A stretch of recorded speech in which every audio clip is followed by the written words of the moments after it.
My fiancée texted from her bachelorette party, accidentally slept with my ex. We're getting back together and I am keeping the ring for future. I replied, thanks.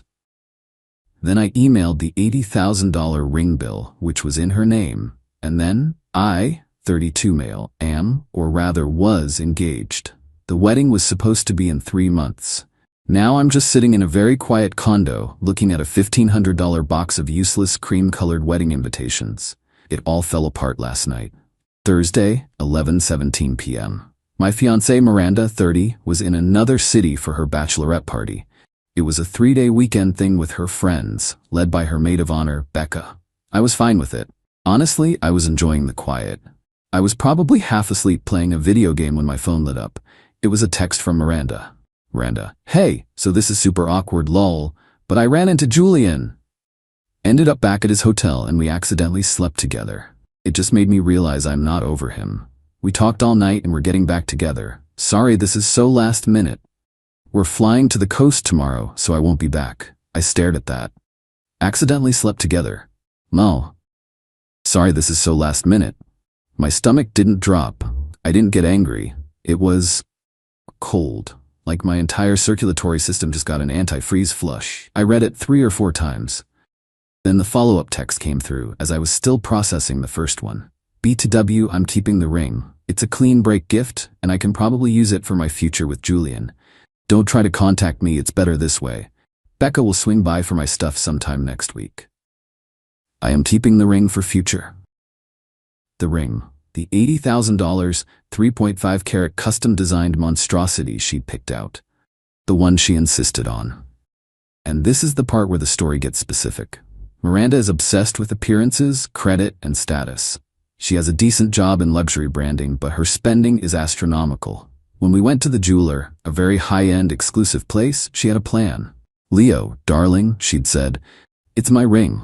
I want it on my credit. I'm building my portfolio, and a high-limit revolving line from a place like this looks incredible. I, being the supportive, trusting idiot, agreed. She opened the store's credit line, in her name only. The $80,000 charge hit her account. The agreement was simple. It was her debt, her status item, but I, as her fiancé, would gift her the monthly payments. I set up a recurring $2,500 month payment from my bank account directly to her jeweler credit line. We'd been paying it for 4 months. I looked at her text again. I am keeping the ring. I typed back one word. Me thanks. She must have been confused by that, but I didn't care. I opened my banking app, found the recurring payment of $2,500 labeled Miranda Ring. Canceled it, effective immediately. Then I opened my email. I pulled up the most recent statement from the jeweler. I attached the PDF to a new message to Miranda. Subject, our arrangement body. Per your text, our arrangement is over. This is all yours now. Thanks. I hit send. Then I got to work. It was almost midnight, but I felt wide awake. Condo. We live in my condo. I bought it 5 years before I met her. My name is the only one on the deed and the mortgage. She pays me a small, under-market rent for her half of the utilities. I changed the smart lock code on the front door. Lawyer. I emailed a lawyer my brother used for his divorce. Need immediate consultation re broken engagement, cohabitation, and asset protection. She is not on the deed. She has left the state with her ex. Please call me. Wedding. I opened our shared wedding spreadsheet. Caterer, $20,000. Venue, $30,000. Band, $8,000. We'd already paid non-refundable deposits on all of them, totaling around $15,000, all from my accounts. That money is just gone. Vaporized. I spent an hour emailing every single vendor. Per the dissolution of my engagement, I am canceling the event scheduled for date. I understand all deposits are non-refundable as per our contract. Please confirm cancellation. The only shared thing we had was a streaming service bundle, which was in my name. I logged out all devices and changed the password. By 2 a.m., I was done. I looked at the box of invitations on the dining table. I picked it up, walked it to the building's recycling chute, and dropped it in. I slept for 3 hours. Woke up, made coffee, and saw my lawyer had already replied, asking for a 9 a.m. call. The silence in the condo feels good. But I'm out $15,000 in deposits, plus the $10,000 I'd already paid towards her ring. It's a $25,000 lesson in trusting the wrong person. But the real show, I suspect, hasn't started. The next ring payment is due in 5 days. She's currently on a plane to the coast with Julian, probably admiring her $80,000 ring, not realizing her credit line is about to send her a very polite, very firm payment due notification. And I'm just waiting. Update 1: It's been 6 days. The quiet period is officially over and the entitlement has made landfall. My lawyer Alex has been fantastic. He confirmed that since she's not on the deed, she has 0 rights to the condo. She is a tenant at will. And since she sent a text message stating her intent to not return, she essentially abandoned her tenancy. He still advised sending a formal certified letter to her last known address, my condo, and her parents' address, giving her 30 days to retrieve her documented belongings or they would be considered abandoned. We did that immediately.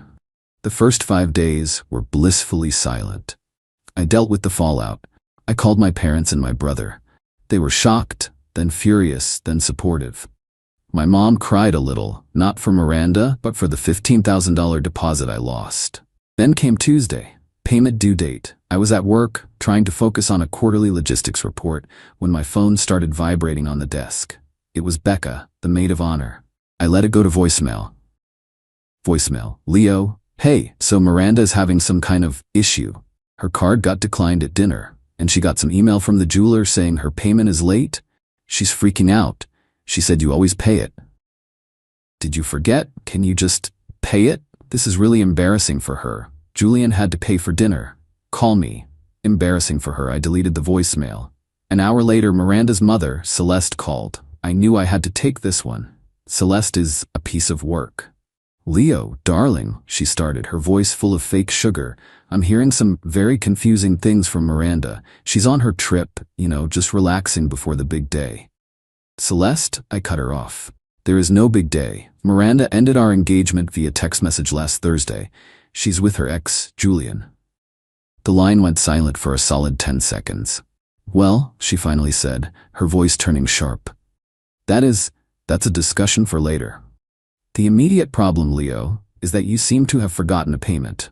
Miranda is very distressed. She got a notification about her credit. You know how important her credit is. You need to fix this now. There's nothing to fix, Celeste. The ring is her property. The credit line is in her name. My gift payments were contingent on the engagement, which she terminated. A gift? She scoffed. Leo, you're not a child. You can't just take back a gift. You promised to pay for that ring. You are obligated to pay for that ring. It was part of the engagement. You're trying to punish her for a little wobble. A wobble? She's on the coast with him. She told me she was keeping the ring to use with him. She can pay for it. Leo, you are being unbelievably petty and cruel, she shrieked. She doesn't have $2,500 a month just lying around. You know her budget. Julian certainly can't afford it. You've trapped her. I've trapped her. By stopping payment on a debt she opened for a ring she is keeping to be with a man she cheated on me with. The logic was breathtaking. Celeste, this conversation is over. From now on, Miranda and you can direct all communication to my lawyer, Alex. A lawyer? A lawyer? You're bringing lawyers into this? Over a ring? No, over her abandoning her tenancy and to schedule the retrieval of her belongings. He'll be happy to discuss the ring with her lawyer, too, if she'd like. Goodbye. I hung up and blocked her number.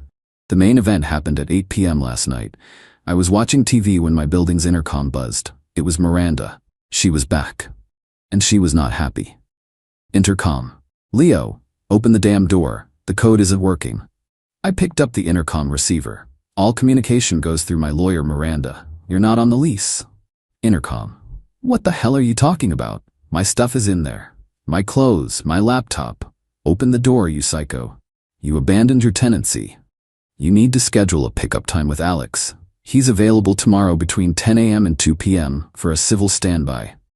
A civil standby? Are you kidding me? I'm calling the police, you abusive ass. Okay. I hung up the intercom. Sure enough, 30 minutes later, 2 police officers were at my door.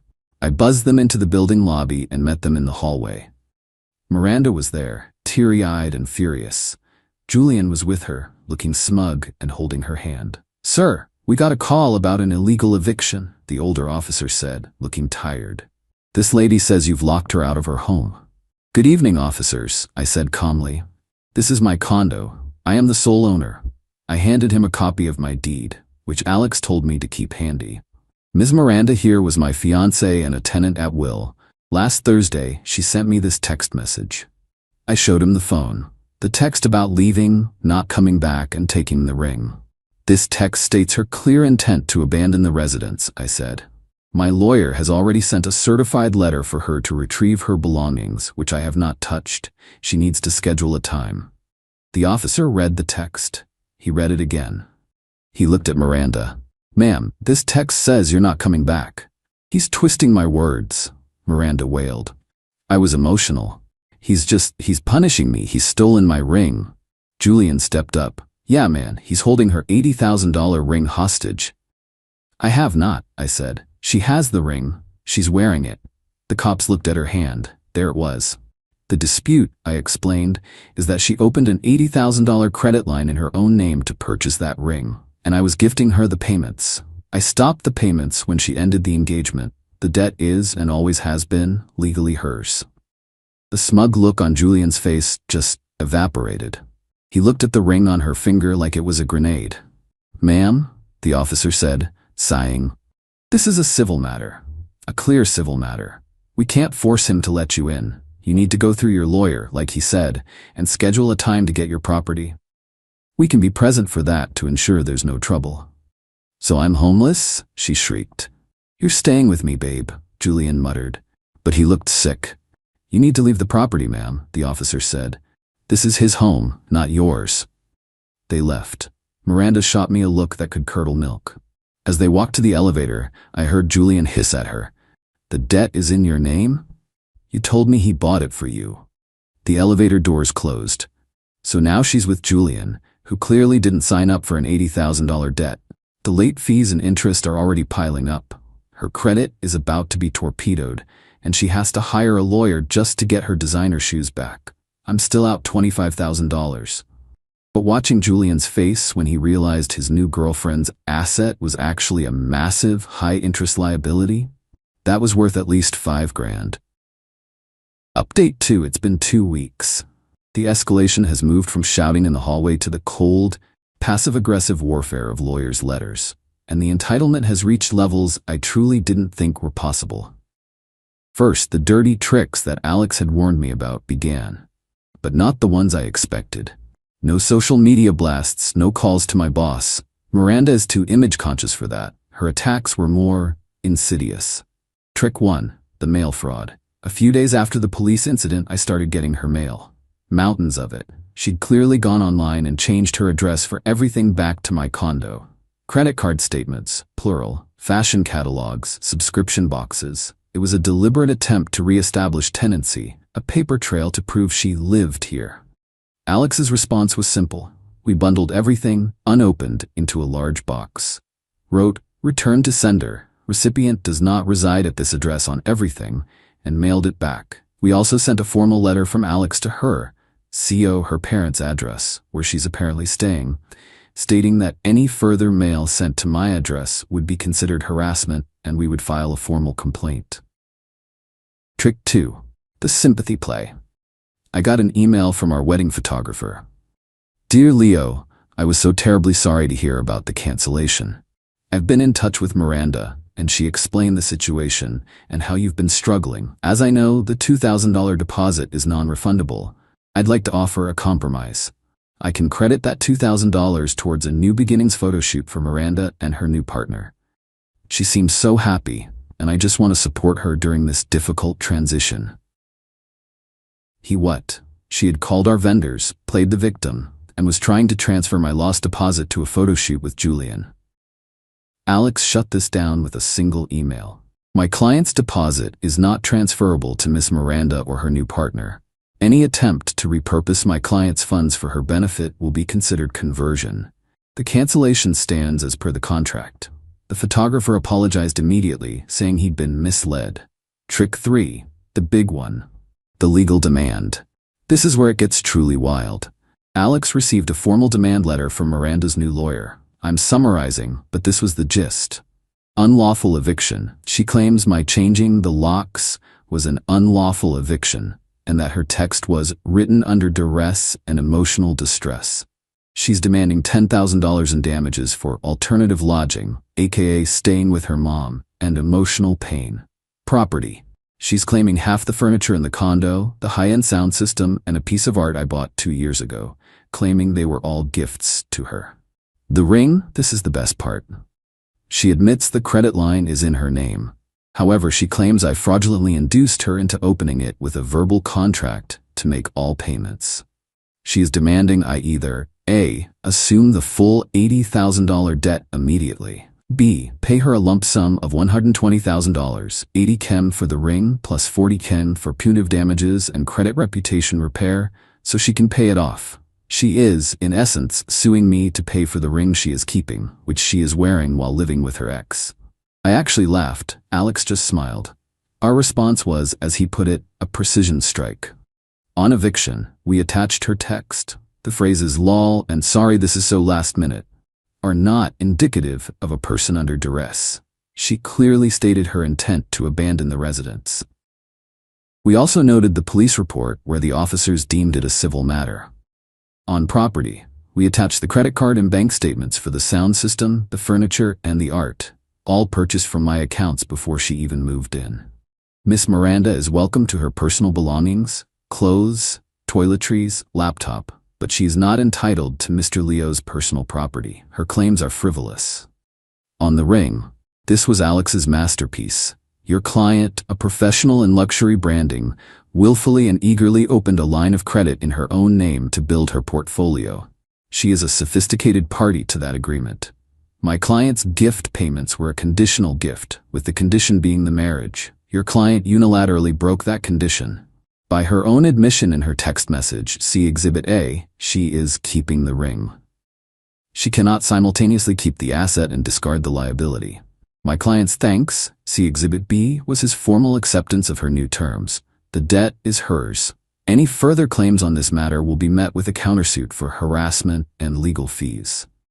The immediate fallout was radio silence for 48 hours. Then Julian called me from a blocked number. Man, you have to help me, he sounded desperate. She's insane. She's getting calls from the jeweler non-stop. Collection agencies. It's only been 2 weeks. They're high interest, man. She told me it was paid for. I can't be part of this. That sounds like a you and her problem, Julian. No, listen, she wants to sell it. But she took it to a jeweler here, and they said resale on a custom piece like that it's like $30,000, tops. She's $50,000 in the hole. She's screaming and crying all day. Her credit is already shot. She can't even get a new credit card. You gotta just pay it. For her. You loved her, right? You're ruining her life. I'm ruining her life? By not paying for the ring she's wearing while living with you? This conversation is over. I hung up. So the reality has hit. The $80,000 ring has a resale value of $30,000. She's missed the first payment. Her interest rate has probably skyrocketed to the penalty APR, which on those store cards is 29.99%. She is $50,000 plus in debt. The debt is growing daily, her credit is in the sewer, and her new future just called me to beg me to fix it. The civil standby to get her stuff is this Friday. I'm almost looking forward to it. Final update, this is it. The last chapter. It's over. Friday morning. The civil standby. Alex told me to be polite, non-confrontational, and to have everything of hers packed, itemized, and by the door. I spent Thursday night doing just that. Clothes, shoes, 15 kinds of face cream, her laptop, her curling irons. I boxed it all. It filled 14 boxes. At 10 a.m. sharp, the police officer, the same tired one from before, and Alex were at my door. Miranda, Celeste, and Becca were in the hallway. Julian was nowhere to be seen. Good for him, I guess. He learned faster than I did. All right, the officer said. Mr. Leo will remain inside his apartment. Ms. Miranda, you and your helpers can retrieve the boxes by the door. You will not step further into the apartment. You will not harass him. You get your things and you leave. Understand? Miranda was pale and her eyes were puffy. She just nodded, refusing to look at me. Celeste, however, looked ready for war. I opened the door. They saw the stack of 14 boxes. That's it? Becca snapped. She has way more stuff than that. Her possessions are in those boxes, I said. Everything on the list she provided her lawyer. As they started grabbing boxes, Celeste accidentally tried to walk past me into the living room. I just need to check the bathroom for her. Alex stepped in front of her. Ma'am, you will remain in the entryway. This is ridiculous, Celeste snapped. He's probably kept all her valuable things. Like what? I asked. The serving platter my grandmother gave her. It's in box 4, I said, labeled kitchen. Miranda was silent, just grabbing boxes and hauling them to the elevator. But as she grabbed the last one, a small box with her jewelry, the non-ring kind, and makeup, she stopped. She finally looked at me. You did this, she whispered, her voice shaking with rage. Did what, Miranda? You planned this. You knew I'd be ruined. You let me take on that debt. I was stunned. I let you? Miranda, you insisted. You demanded it. You told me it was for your credit portfolio. You should have stopped me, she shrieked, and the tears started. You knew I couldn't afford it if you set me up. You set me up to fail. I set you up by agreeing to your plan and making the payments for you. You were supposed to love me. You were supposed to take care of me. Even if I messed up. You're a monster. Celeste put her arm around her. It's okay, baby. We'll sue him for every penny. This is emotional abuse, what he's done. Alex actually sighed. Celeste, the time for threats is over. You have your belongings. You need to leave. Now, or the officer will escort you out. The officer nodded. Miranda looked at me one last time. I hope you're happy, Leo. You in your empty, sterile apartment. You won. You ruined my life. I have nothing. You have the ring, Miranda, I said, pointing to her hand. She looked at it like it was radioactive. They left. The officer thanked Alex, nodded at me, and left. Alex and I stood in the empty entryway. Well, he said, straightening his tie. That was something. She really believes it, doesn't she? That you're the villain. Yeah, I said. She does. Don't worry about the threats, Alex said. She's got no case. She's got no money for a retainer. She's done. That jeweler, though, they are not done with her. She'll likely have to declare bankruptcy before she's 31. And the ring? She'll have to surrender it in the bankruptcy, and it'll be auctioned off for pennies on the dollar, but the debt will be gone. She'll get her fresh start, with a credit score in the 400s. He left. I closed my door. The chain lock clicked into place. The silence was loud. I'm still out the $25,000. That hurts. It's a significant, stupid loss. It's the price of admission for this lesson. I'm not happy. I'm not celebrating. I just feel tired and empty. But I also feel free. I don't know what happens to Miranda. I heard from my brother, who heard it from a friend, that Julian blocked her on everything. Her mom is apparently trying to take out a second mortgage to pay the jeweler, but they won't settle. They want the full amount plus fees, which are now approaching $6,000 in interest and penalties. She's trapped in a prison of her own design, built on status and entitlement. I won, I guess. But it doesn't feel like a victory. It just feels like the end. I'm taking a week off work. I'm going to paint the living room. Then I'm going to see my parents. I'm done with this. To anyone reading this, trust your gut. If someone's obsession with the image of a life is stronger than their respect for you, run. Just run.